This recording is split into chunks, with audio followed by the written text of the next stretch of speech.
তো আজকে আমরা বাংলাদেশের যে নতুন টেলিকমিউনিকেশন লাইসেন্সিং পলিসি হচ্ছে সেই পলিসি নিয়ে আপনাদেরকে কিছুটা আপডেট দিব। এর পাশাপাশি আমরা বর্তমানে পোস্ট অ্যান্ড টেলিকমিউনিকেশন এবং আইসিটিতে কী করছি তার উপরে কিছুটা ব্যাখ্যা উপস্থাপন করব। আপনারা জানেন যে বিগত 2রা মে 2025 বিটিআরসি সেমিনার হলে আমরা একটা কনফারেন্স করেছিলাম মূলত টেলিকম পলিসি নিয়ে মাল্টি স্টেক হোল্ডার, সেখানে সাংবাদিক এবং গণমাধ্যম কর্মীদের অনেকে উপস্থিত ছিলেন।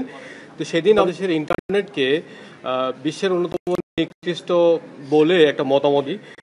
তো সেখানে আমাদের মূল চ্যালেঞ্জ হলো এই নিকৃষ্ট ইন্টারনেটকে কিভাবে একটা মানসম্পন্ন এবং উচ্চ গতির ইন্টারনেট আনা যায়। তো সেজন্য আমরা ভেবেছি যে বর্তমানে যে টেলিকম লাইসেন্সিং পলিসিটা আছে এই পলিসিটাকে সংশোধন করতে 2018 সালে আন্তর্জাতিক শীর্ষস্থানীয় কনসালটেন্ট ডেভিড রজারসনকে এই কাজের জন্য পাঠিয়েছিল এবং এই স্টাডি করার মাধ্যমে তারা বাংলাদেশকে দেখিয়েছিল যে বাংলাদেশের টেলিকম লাইসেন্সিং যে রেজিমটা এটা অনেক বেশি হায়ারার্কিক্যাল। মোবাইল কোম্পানিগুলো যখন বিভিন্ন ধরনের জালিয়াতি কিংবা রেভিনিউ লিকেজের কারণ ঘটাচ্ছিল তখন আইএলডিটিএস পলিসি নামে একটা পলিসি করা হয়। এই পলিসির মাধ্যমে যদিও তার উদ্দেশ্য ভালো ছিল কিন্তু এই পলিসিকে ব্যবহার করে বিগত স্বৈরাচারী সরকার লাইসেন্সিং রেজিম প্রবর্তন করে এবং এই রেজিমটা দিন শেষে মধ্যস্বত্বভোগীদের সুবিধা দেয় এবং এই সুবিধাগুলোর মাধ্যমে আমরা দেখেছি প্রায় 3400-র বেশি লাইসেন্স বরাদ্দ করা হয়েছে বিগত 15 বছরে।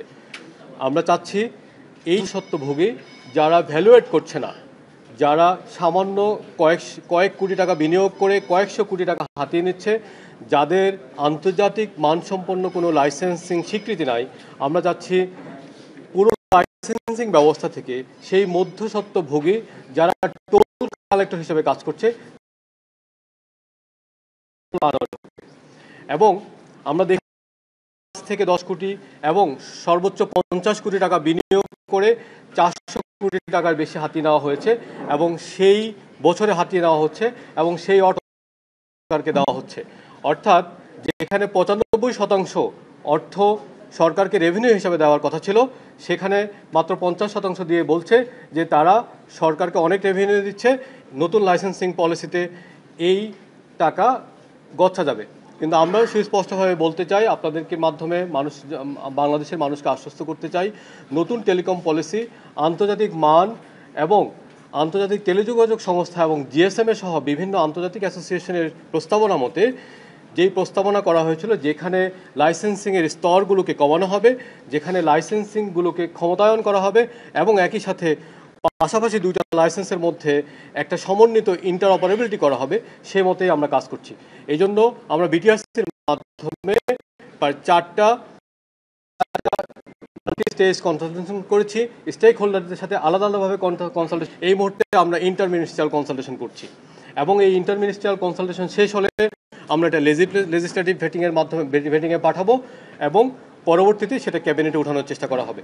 আমরা চেষ্টা করছি ডেমোক্রেটিক ওয়েতে গণতান্ত্রিকভাবে যতগুলো মতামত এসেছে এখনও পর্যন্ত আমাদের কাছে দেশি বিদেশিদের কাছ থেকে কয়েকশো মতামত এসেছে, এই মতামত অ্যাকোমোডেট করার চেষ্টা করেছি। সম্প্রতি একটি রাজনৈতিক দল আমাদেরকে একটি সংবাদ সম্মেলন করে কিছু পরামর্শ দিয়েছেন, আমরা সেগুলো আমলে নেওয়ার চেষ্টা করেছি। অর্থাৎ আমরা চাই যেই লাইসেন্সিং স্টেজগুলো আমরা সেগুলোকে দিয়ে লাইসেন্সিং ব্যবস্থা সহজ হয়। এখন আমরা কেন এই কাজটা করছি? এই কাজটা এই জন্য করছি, বাংলাদেশে টেলিযোগাযোগের যে সেবা, এই সেবার মান কম এবং দাম বেশি। যদি মান বাড়াতে হয় অর্থাৎ ইন্টারনেটকে গ্রাহক পর্যায়ে, গ্রামগঞ্জ থেকে শহরের গ্রাহক পর্যায়ে ভালো করতে হয়, স্পিড বাড়াতে হয়, তাহলে আমাদেরকে দুটো কাজ করতে হবে। একটা হচ্ছে যে সরকারের যে কর ব্যবস্থাপনা, এই কর ব্যবস্থাপনায় বর্তমানে 50% কাছাকাছি রাজস্ব আহরণ করা হয়। যেহেতু এখানে এখনই বড় ধরনের সিদ্ধান্ত নিলে সরকারের রেভিনিউ শক আসতে পারে, সেজন্য আমরা সিদ্ধান্ত নিয়েছি আমরা সেই পথে না হেঁটে বরং যারা এই লাইসেন্স থেকে অন্যায়ভাবে টোল কালেক্ট করছে আমরা তাদেরকে রিমুভ করে দেব। তবে এই রিমুভ করার জন্য দেশীয়রা কিভাবে প্রোটেকশন পাবে আমরা সেই বিষয়টাও আমলে নিয়েছি। সেজন্য আমরা প্রতিটা স্তরে দেশীয়দের স্বার্থ সুরক্ষার জন্য একটা ক্যাপিং, আন্তর্জাতিক মালিকানার একটা ক্যাপিং তৈরি করে দিয়েছি। এটা পাশাপাশি রেখেছি যে প্রতিটা লাইসেন্স স্তরে দেশীয় কোম্পানিগুলো শতভাগ মালিকানার কোম্পানি প্রতিষ্ঠা করতে পারবে। আর যদি কোনো বিদেশি প্রতিষ্ঠান আসে সেই লেয়ারে বলেছি যে 15 থেকে 20% মালিকানা আমাদের দেশীয়দের জন্য সংরক্ষণ করতে হবে।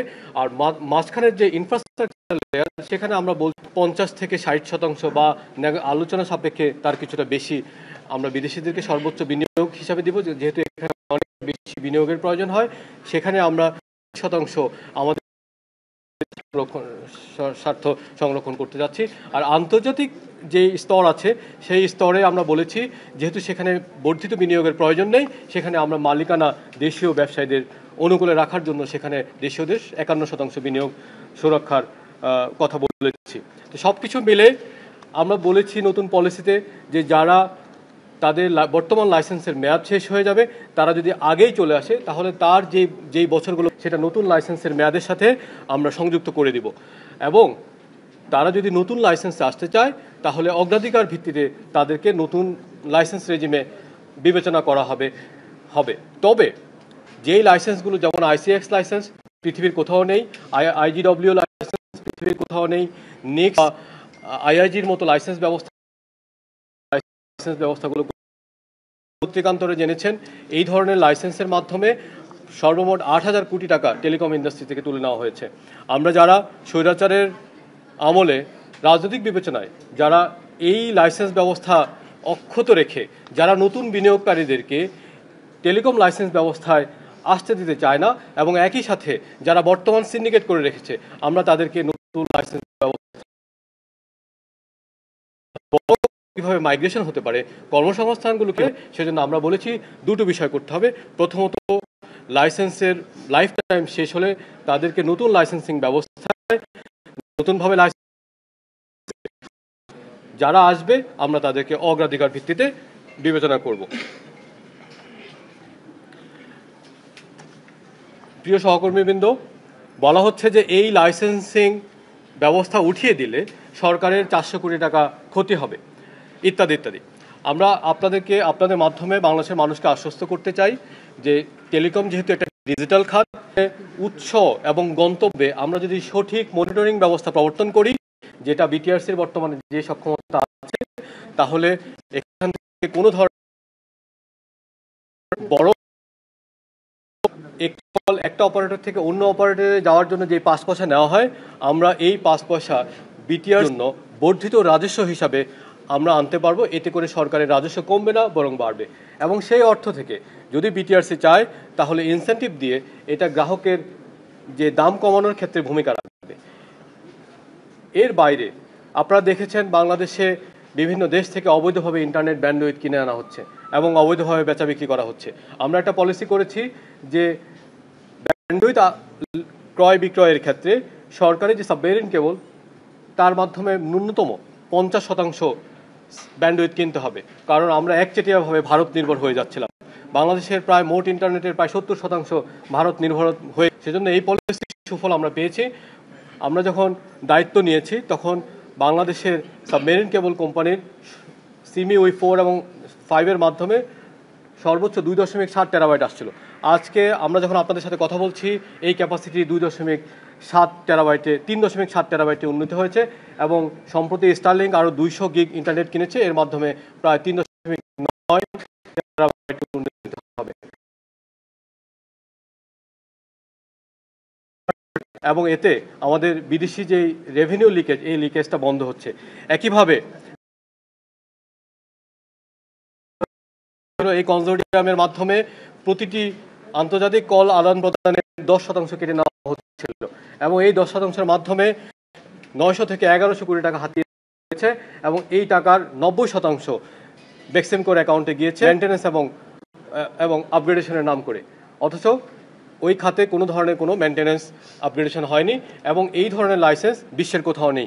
সেজন্য আমরা এই ধরনের লাইসেন্স ব্যবস্থা থেকে সরে এসে বাংলাদেশের টেলিকম লাইসেন্সকে একটি আধুনিকতম লাইসেন্স ব্যবস্থায় নিয়ে যেতে চাই এবং এই জন্য আমরা একটা ইনক্লুসিভ, যেখানে সবাই প্লে করতে পারবে, সবাই সবার দায়িত্ব এবং কর্তব্য জানবে। যে জন্য নতুন পলিসির শেষ দিকে আমরা বলেছি আমরা দুটো নতুন জিনিস ইনক্লুড করছি। একটা হচ্ছে লাইসেন্স অব্লিগেশন, অর্থাৎ যারা লাইসেন্স পাবে তাদেরকে তাদের লাইসেন্সের প্রথম, দ্বিতীয়, তৃতীয় বছরে তাদেরকে শুধুমাত্র শহরের কয়েকটা এলাকায় কাভারেজ দিয়ে তারা লাইসেন্স কন্টিনিউ করতে পারবে না।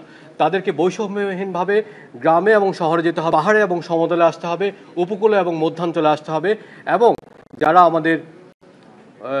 আমাদের বৈষম্যের শিকার, নিম্ন প্রান্তিক, যারা ডিসেবিলিটির শিকার, যারা ফিজিক্যালি এন্ডেঞ্জার্ড এবং বিভিন্ন প্রাকৃতিক দুর্যোগ, আমরা বলেছি সেবাগুলোকে এমনভাবে বিস্তৃত করতে হবে যাতে সব সেবা সব সময় পৌঁছে। অর্থাৎ আমরা একদিকে বলছি লাইসেন্স নিয়ে সেটা ফেলে রাখা যাবে না, সেটা দিয়ে ব্যবসা করা যাবে না। অন্যদিকে আমরা বলছি এই লাইসেন্সের বিপরীতে যে সেবাটা, এই সেবাটা সমভাবে বাংলাদেশের সব মানুষের কাছে বিস্তৃত লাভ করতে হবে। দ্বিতীয় পর্যায়ে আমরা বলছি কোয়ালিটি অফ সার্ভিস। আজকে আপনারা দেখছেন যে একটা ভয়েস কল করতে গেলে একটু পর পর রিকানেকশন হয়, একটা হোয়াটসঅ্যাপ কল করতে গেলে রিকানেকশন হয়। আমরা বলেছি যে এই যে কোয়ালিটি অফ সার্ভিস, এটা আমরা নতুন বিটিআরসির মাধ্যমে আমরা একটা নতুন কি পারফরমেন্স ইন্ডিকেশন দিব। এই কেপিআইগুলো মানতে হবে, যদি এই কেপিআইগুলো না মানা হয় তাহলে তাদেরকে শাস্তির আওতায় আনা হবে। আর যারা এই কেপিআইতে ভালো করে তাদেরকে পুরস্কৃত করা হবে। সম্প্রতি আমরা বাংলাদেশের যে IIG broadband internet service provider ISP মালিকদের সাথে বসেছিলাম এবং ওনাদেরকে বোঝানোর চেষ্টা করছি যে আপনারা যে সার্ভিসটা দেন ব্রডব্যান্ডের নামে, এটা আসলে ব্রডব্যান্ড নয়, 5 Mbps-কে ব্রডব্যান্ড বলা যায় না। সেজন্য তারা আমাদের ডাকে সাড়া দিয়ে সম্প্রতি 12 থেকে 15 Mbps ন্যূনতম ইন্টারনেট স্পিড হিসাবে সার্ভিস দেওয়ার ঘোষণা দিয়েছে। আমি আশা করি যে তারা এটা বাস্তবায়ন করবে এবং এটা বাস্তবায়ন করলে দেখা আমাদের অনেক মানুষ যারা বাইরে ম্যাক্রো নেটওয়ার্কে ভালো সার্ভিস পান না, তারা ইনডোরে এসে ওয়াইফাইয়ের মাধ্যমে ভালো সেবা পাবেন। একই সাথে আমরা মোবাইল কোম্পানিকেও অনুরোধ করছি নতুন লাইসেন্সে যে বর্তমানে মাত্র 20% টাওয়ার ফাইবারাইজেশনের আওতায় আছে। আমরা চাচ্ছি আগামী 2 বছরের মধ্যে এটা 80% যাবে। যদি যায় সেজন্য আমরা মোবাইল কোম্পানিগুলোকে কিছু সুবিধা দিয়েছি। একটাকে বহুল প্রচলিত DWDM এবং অ্যাক্সেস টু ফাইবার, অর্থাৎ ডার্ক ফাইবার যাতে তারা ভাড়া নিতে পারে। এতদিন এই সুবিধাগুলোকে বিভিন্ন প্রভাবশালী গোষ্ঠীর কারণে তাদের প্রভাবে বন্ধ করে রাখছি। অর্থাৎ আমরা চাই ইন্টারনেট সহজ করতে হলে ফাইবারকে সহজ করতে হবে এবং ফাইবারকে সহজ করতে গেলে বর্তমানের যে সিন্ডিকেটেড লাইসেন্স রেজিম আছে সেটাকে স্ক্র্যাপ করতে হবে এবং আপনাদের এবং বাংলাদেশের মানুষের সমর্থন নিয়ে আমরা সেই কাজটাই করে যাচ্ছি।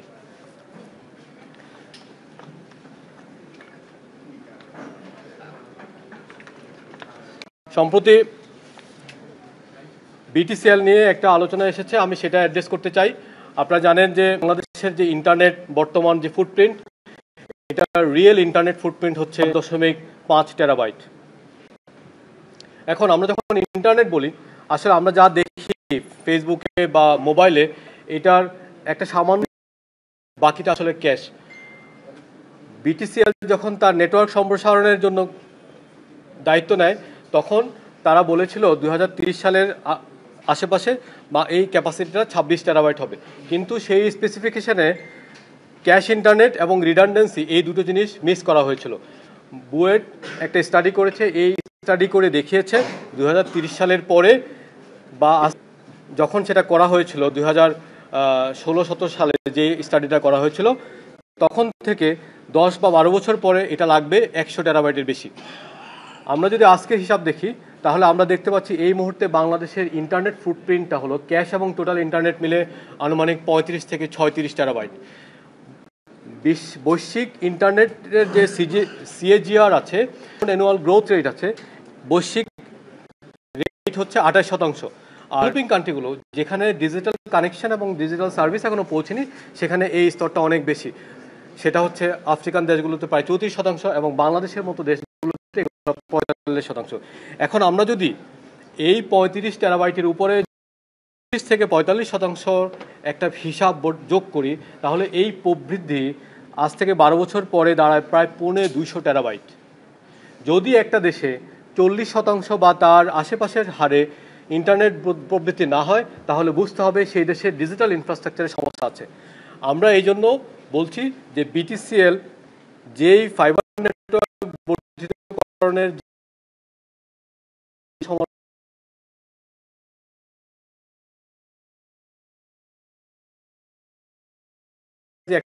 হয়েছিল, আমি এবং নাহিদ ইসলাম দায়িত্ব নেওয়ার আগে সেই এলসিতে 290 কোটি টাকা অফারের যোগে এলসিও পরিশোধ করা হয়ে গেছে। তো এই সব কিছু আমলে নিয়ে আমরা দুর্নীতি দমন কমিশনের মাননীয় চেয়ারম্যান মহোদয়ের সাথে কথা বলেছি। আমি নিজে ওনার অফিসে গিয়েছি, আমি বলেছি যে স্যার, যেহেতু 290 কোটি টাকা চলে গেছে এবং যেহেতু এটা সর্বনিম্ন দরদাতা এবং ক্যাপাসিটি নিয়ে যেই অপতথ্যটা এসেছিল সেটা বুয়েট যেহেতু ক্লারিফাই করেছে, আমরা একটা কমিটি করে দিব। এই কমিটির মাধ্যমে যে ইকুইপমেন্টগুলো তারা প্রতিশ্রুতি দিয়েছে, আপনারা জানেন এটা OSR 9800, M12 এবং M24, এই ইকুইপমেন্টগুলো BTCL এর যে ব্যবসায়িক প্রতিদ্বন্দ্বী বাংলাদেশের বেসরকারি খাতে ইতিমধ্যেই এটা স্থাপিত হচ্ছে এবং ব্যাপক আকারে স্থাপিত হচ্ছে। কিছু বিশেষ কোম্পানি BTCL-কে এই মার্কেট থেকে আউট করে দিতে চায়। তো আমরা এই বক্তব্য যখন তুলে ধরেছি তখন বলা হয়েছে ঠিক আছে, আমাদেরকে বিস্তারিত জানানো হোক। সেই রেফারেন্সে আমি মাননীয় দুদক চেয়ারম্যানকে একটা চিঠি লিখি। এই চিঠিতে আমি মূলত আমার তুলে ধরি যে যেহেতু টাকাটা চলে গেছে, যেহেতু আমাদের BTCL এর ক্যাপাসিটি সম্প্রসারণ দরকার। আপনারা জানেন যে বর্তমানে যে ক্যাপাসিটি আছে এটা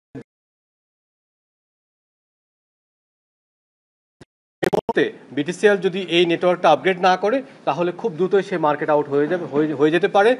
এখন যেহেতু তার প্রতিদ্বন্দ্বীগুলো নেটওয়ার্ক আপগ্রেড করছে এবং BTCL বিভিন্ন ঝামেলার কারণে, যেগুলো সাবেক সরকারের আমলে দুর্নীতির অভিযোগ এবং বিভিন্ন কারণে এই কাজটা বন্ধ হয়ে আছে, সেজন্য BTCL এর যে ফাইবার নেটওয়ার্ক আছে এটা এক্সপান্ড করা যাচ্ছে না। উপরন্তু আমরা বলেছি BTCL এর মোট প্রজেক্টের মধ্যে দুটো বিষয় আছে, একটা হচ্ছে IP নেটওয়ার্ক আর একটা হচ্ছে ফাইবার DWDM নেটওয়ার্ক। IP নেটওয়ার্কের কাজ 70 থেকে 80% অলরেডি হয়ে গেছে, কিন্তু সেই 300 কোটি টাকা আজকে কোনোই কাজে আসছে না, কারণ সেই নেটওয়ার্কের যে সার্ভারগুলো বসানো আছে সেই সার্ভারগুলো সংযোগ করার জন্য আমাদের DWDM নেটওয়ার্ক। তো সেই জন্য আমরা যুক্তি উপস্থাপন করেছি যেহেতু টাকা চলে গেছে আমাদেরকে কাজটা করতে দেওয়া হোক। আর যেহেতু ইকুইপমেন্টটা বর্তমান বিশ্বে ব্যবহৃত বহুল প্রচলিত ইকুইপমেন্ট, আমরা একটা কমিটি করে দিব, যেই কমিটি নিশ্চিত করবে যে রাইট ইকুইপমেন্ট যেটা প্রতিশ্রুতি দেওয়া হয়েছে সেটা আসবে।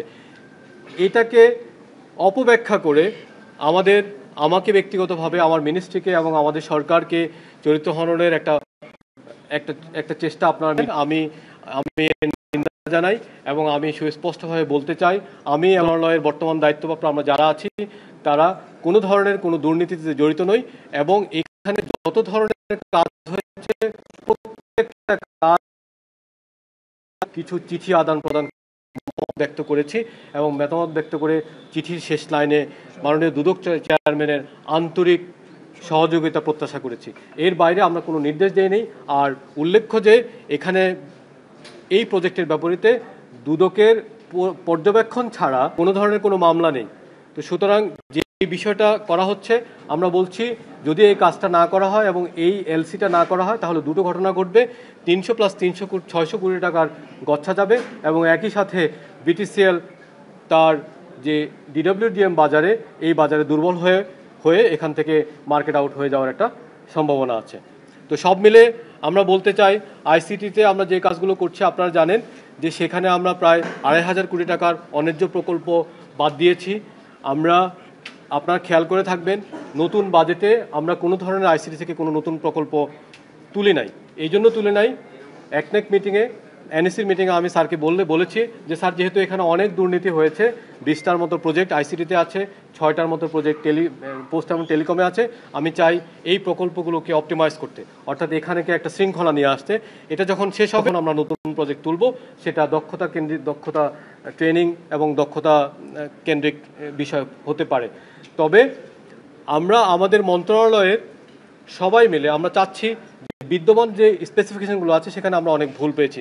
যেমন ডেটা সেন্টার আছে কিন্তু সেখানে সাইবার সিকিউরিটির কোনো এলিমেন্ট নাই, মনিটরিংয়ের কোনো এলিমেন্ট নাই, এনভায়রনমেন্ট কন্ট্রোল। আমরা টেন্ডার দিইনি যেই কোম্পানিটি ফাইনাল ইভ্যালুয়েশনে নাম্বার 1 হয়নি।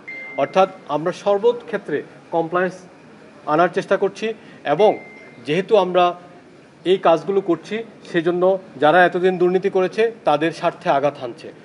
যেই কোম্পানিগুলো স্বৈরাচারের রাজনৈতিক প্রভাব ব্যবহার করে লাইসেন্স নিয়েছে, যারা সরকারি কোম্পানিগুলোর কাছে শত শত কোটি টাকা, যারা ব্যাংকগুলোর কাছে ঋণ খেলাপি, তারা আমাদের বিরুদ্ধে অর্থ ব্যয় করে অপপ্রচারে লিপ্ত বলে আমি সন্দেহ করি। আমি গণমাধ্যমের কর্মীদেরকে সরকারের যে উদ্যোগগুলো আছে সেই উদ্যোগগুলোর বিষয়ে বস্তুনিষ্ঠ তথ্য এবং উপাত্ত ভিত্তিক প্রতিবেদন দেওয়ার ব্যবস্থা করছি। শুধু তাই নয়, আমি উল্লেখ করতে চাই আমরা দুটো শ্বেতপত্র তৈরি করেছি মাননীয় প্রধান উপদেষ্টার নির্দেশনায়। আইসিটিতে আমরা আইসিটি শ্বেতপত্র করছি এবং টেলিকমে, ডাক এবং টেলিকমে আমরা দুটো আলাদাভাবে শ্বেতপত্র করছি। একটি শ্বেতপত্রে বিশ্বের স্বনামধন্য মোনাশ বিশ্ববিদ্যালয়ের প্রফেসর ডক্টর নিয়াজ আসাদুল্লাহ নেতৃত্ব দিচ্ছে, আরেকটি শ্বেতপত্রের নেতৃত্ব দিচ্ছে বাংলাদেশ প্রকৌশল বিশ্ববিদ্যালয়ের অধ্যাপক কামরুল হাসান। আপনারা আপনাদের যে যাবতীয় ফাইন্ডিং তাদের মাধ্যমে পৌঁছাতে পারবেন এবং তারা সবাই দুটো মন্ত্রণালয়ের সামনেই পোস্ট বক্স রেখেছে, ইমেল দিয়েছে এবং পত্রিকায় বিজ্ঞাপন দিয়ে আপনাদের কাছে তথ্য চেয়েছে। আপনাদের যদি যে কোনো ধরনের যে দুর্নীতির অভিযোগ আপনারা সেখানে রাখতে পারবেন। এবং এই বলে আমি আমার বক্তব্য শেষ করছি। আমি মনে করছি আমরা দেশের মানুষের জন্য যা ভালো তাই করছি এবং আমাদের মোরাল স্ট্রেংথ এত বেশি যে আমরা এই কাজগুলো শেষ করে যাব এবং সেই দৃঢ়তা নিয়ে আমরা আমাদের কাজ করব। ধন্যবাদ। প্রশ্ন করলে আপনারা আপনাদের পরিচয় দিবেন এবং আপনার প্রতিষ্ঠানের পরিচয় দিবেন। যারা কোশ্চেন করবেন একটু সামনে আসবেন। আমি ইমতিয়াজ সমকাল থেকে বলছি।